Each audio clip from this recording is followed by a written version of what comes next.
Hello guys, कैसे हैं आप लोग। Welcome to my channel. I am Devjyoti Ghosh और आज मैं आपके लिए लेकर आया हूं एसएससी सीजीएल का एक previous year question session on Indian polity. Indian polity एक ऐसा टॉपिक है, एक ऐसा सब्जेक्ट है जो कि हर पेपर में 2 या 3 क्वेश्चन आपको जरूर देखने मिलेंगे एसएससी सीजीएल मेंस के। तो चलिए बिना देरी किए जल्दी से स्टार्ट करते हैं। Question number 1, which of the following provision needs a special majority in parliament. इसका मतलब है कौन सा प्रावधान को स्पेशल बहुमत चाहिए पार्लियामेंट में। कौन सा प्रावधान को स्पेशल बहुमत चाहिए। तो देखिए, creation of new states, abolition of legislative councils in states, rules and procedure in parliament, या चेंज इन फंडामेंटल राइट्स। तो देखिए, फंडामेंटल राइट्स हमारे कॉन्स्टिट्यूशन का एक बेसिक एक स्ट्रक्चर होता है।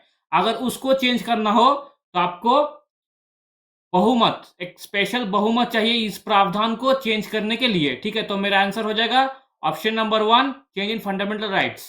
चलिए नेक्स्ट क्वेश्चन पे चलते हैं। Question number 2, which articles has referred to as heart and soul of the constitution by doctor B R Ambedkar. Doctor B R Ambedkar इस कौन से आर्टिकल को बोला गया है heart and soul of the constitution. तो वो आर्टिकल है आर्टिकल नंबर 32 नंबर आर्टिकल ये है heart and soul of the constitution according to doctor B R Ambedkar. चलिए नेक्स्ट क्वेश्चन पे चलते हैं।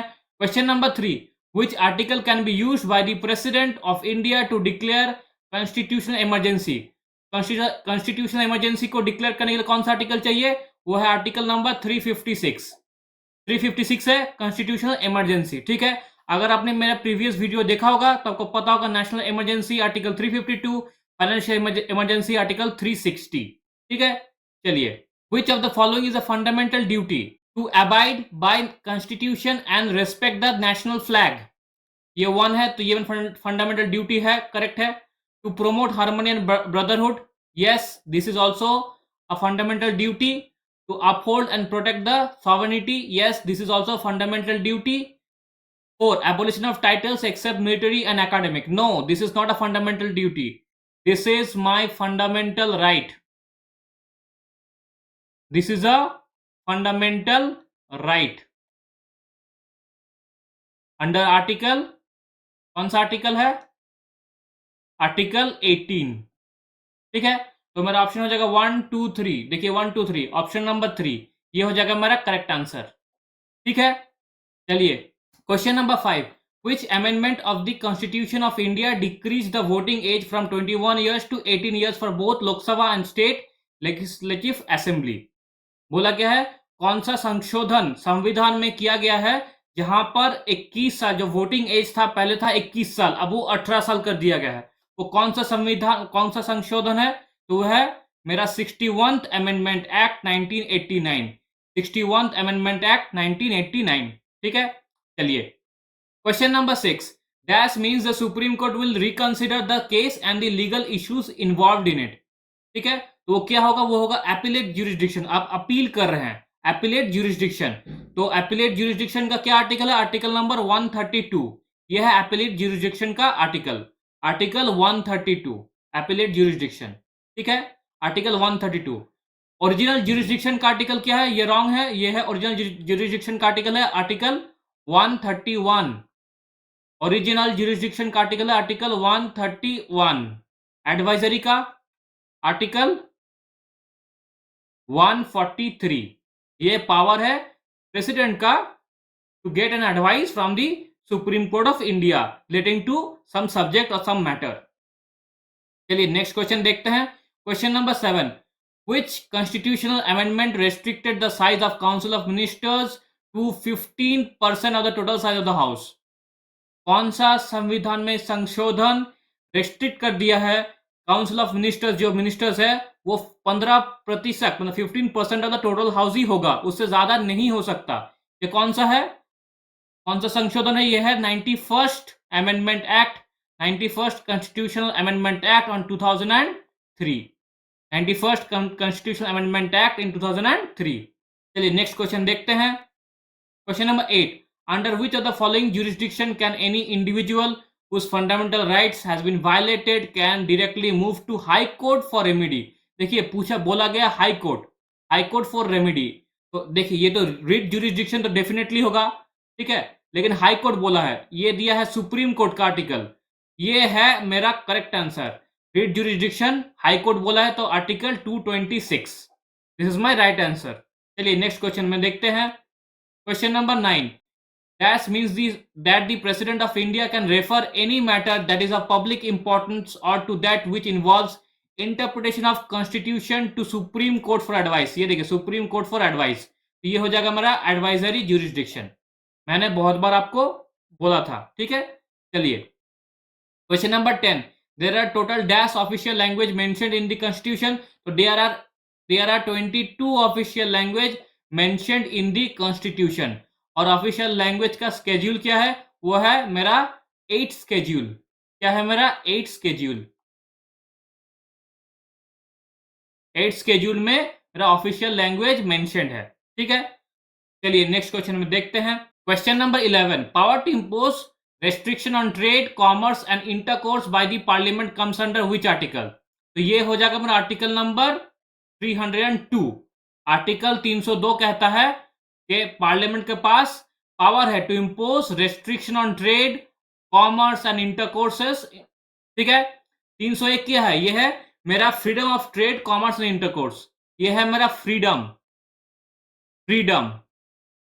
Of trade, commerce and intercourse. ये है मेरा फ्रीडम और ये है मेरा रेस्ट्रिक्शन। आप इसमें कंफ्यूज मत हो जाना, ठीक है। चलिए नेक्स्ट क्वेश्चन देखते हैं। Which fundamental right in the Indian constitution states that all person shall be equally protected by the laws of the country. Shall be equally protected by the laws of the country. यह है मेरा right to equality. Right to equality. Which fundamental rights in the Indian Constitution states that all persons shall be equally protected by the laws of country। मेरा answer हो जाएगा right to equality. Next question देखते हैं। What is the writ prohibition means. Prohibition means to forbid. Prohibition means to forbid. मेरा option number 3 होगा मेरा correct answer. Next question देखते हैं। Who appoints governor of the state of India. Who appoints governor, तो president of India can appoint governor of a state of India, that is president। मेरा option number 3। which article of Indian Constitution has the provision for the protection of president and the governors। which article, तो ये हो जाएगा मेरा article number 361। 361 में Indian constitution ने provision बना है for the protection of president and the governors, ठीक है। आर्टिकल 352 है मेरा, ये मेरा नेशनल इमरजेंसी। ओके चलिए नेक्स्ट क्वेश्चन पर देख चलते हैं। Question number 16. Which article gives power to the parliament to amend the constitution? Article 368.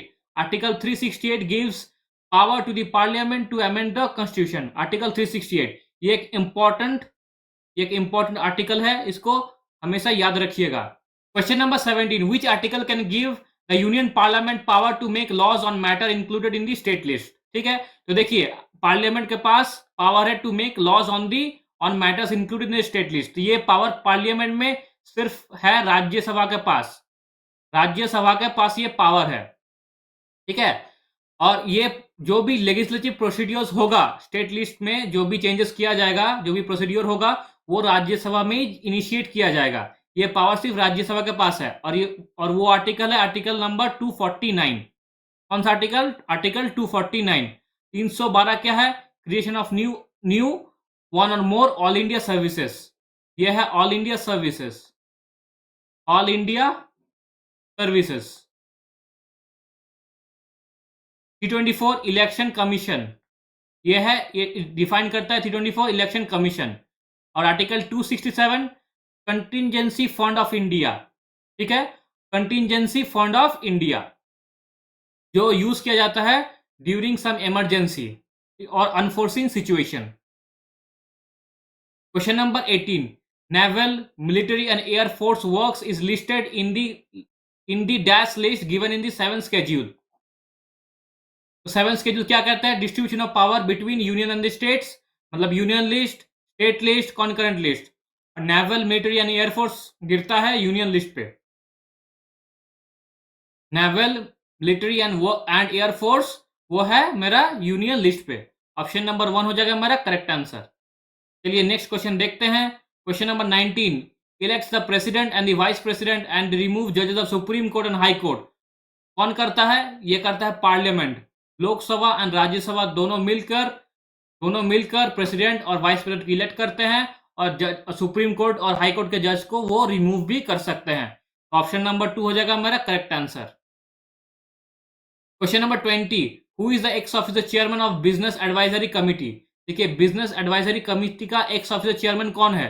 क्या वो स्पीकर है? बिल्कुल है। क्या वो चेयरमैन राज्यसभा है? बिल्कुल है। तो मेरा आंसर हो जाएगा both the speaker of Lok Sabha and chairman of Rajya Sabha is the x officer chairman of business advisory committee. ये भी एक इंपॉर्टेंट क्वेश्चन है आपके मेंस के लिए। चलिए नेक्स्ट क्वेश्चन पे चलते हैं। Question number 21, how many fundamental duties are mentioned in the Indian Constitution? There are 11 fundamental duties that are mentioned in the Indian Constitution. पहले था 10, बाद में एक और ऐड हुआ on 86th Amendment Act 2002, right to education from 8 to 14 years of children. ठीक है, चलिए नेक्स्ट क्वेश्चन पे चलते हैं। Question number 22, which parliamentary committee in India is normally chaired by the prominent member of the opposition? वो हमेशा होगा public accounts committee. Public accounts committee is chaired by a prominent member of the opposition. ठीक है, चलिए। Supreme court of India was inaugurated on 28 January 1950। 28 January 1950। I hope आपको ये याद रहेगा। ये भी एक इंपॉर्टेंट क्वेश्चन है जो हिस्ट्री और सिविक्स दोनों में काफी बार आया है सीजीएल में। ठीक है, चलिए नेक्स्ट क्वेश्चन पे चलते हैं। Question number 24, the article 79 is related to composition of parliament। article 79 is related to composition of parliament। Okay, चलिए नेक्स्ट क्वेश्चन पे चलते हैं। Question number 25, right to constitutional remedies comes under fundamental rights। ये एक fundamental right है। right to constitutional remedies comes under fundamental right on article 32। Okay, चलिए next question पे चलते हैं। Question number 26, who among the following is not a member of national development council. तो इनमें से कौन नेशनल डेवलपमेंट काउंसिल का मेंबर नहीं है? प्राइम मिनिस्टर बिल्कुल है, मेंबर ऑफ नीति आयोग बिल्कुल है, the chief minister of state बिल्कुल है, प्रेसिडेंट ऑफ इंडिया मेंबर नहीं है नेशनल डेवलपमेंट काउंसिल के। प्रेसिडेंट ऑफ इंडिया नहीं है, तो ये मेरा हो जाएगा करेक्ट आंसर। ऑप्शन नंबर 4 हो जाएगा मेरा करेक्ट आंसर। चलिए नेक्स्ट क्वेश्चन पे चलते हैं। Which article of Indian constitution has a provision for national emergency. National emergency कौन सा आर्टिकल में देता है? वो है आर्टिकल नंबर 352। 352 होता है मेरा नेशनल इमरजेंसी। ठीक है, 312 all India services, 280 finance commission. Okay, चलिए question number 28, who among the following is not a member of any of the 2 houses of the country. इनमें से 2 हाउसेज का मेंबर नहीं है। हाउस ऑफ काउंसिल और house of people दोनों का member नहीं है, तो वो मेरा हो जाएगा president. President is not a member of any of the 2 houses, क्योंकि पार्लियामेंट का जो स्ट्रक्चर है, जो कॉम्पोजिशन है ऑन आर्टिकल 79, वो कहता है एक प्रेसिडेंट होगा, ये होगा लोकसभा और यहां होगा राज्यसभा। ठीक, तो लोकसभा और राज्यसभा अलग है और प्रेसिडेंट भी अलग है, तो president is not a member of Lok Sabha और राज्यसभा।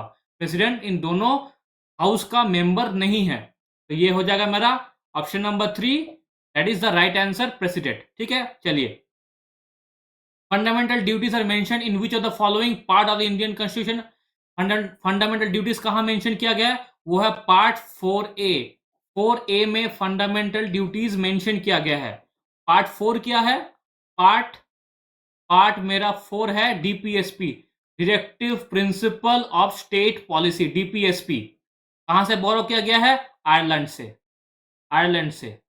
ठीक है, डीपीएसपी। चलिए last question, what is the minimum age for becoming a governor of the state of India. The minimum age for becoming a governor of state of India is 35 years of age। ठीक है, 35 years of age। ये थे 30 सवाल जो इस साल SSC CGL mains के लिए काफ़ी इंपॉर्टेंट है। अगर आपको ये सेशन अच्छा लगा हो तो प्लीज़ इसे लाइक कीजिए, कमेंट कीजिए, शेयर कीजिए ताकि ज़्यादा से ज़्यादा लोगों तक ये पहुँचे। And thank you for watching.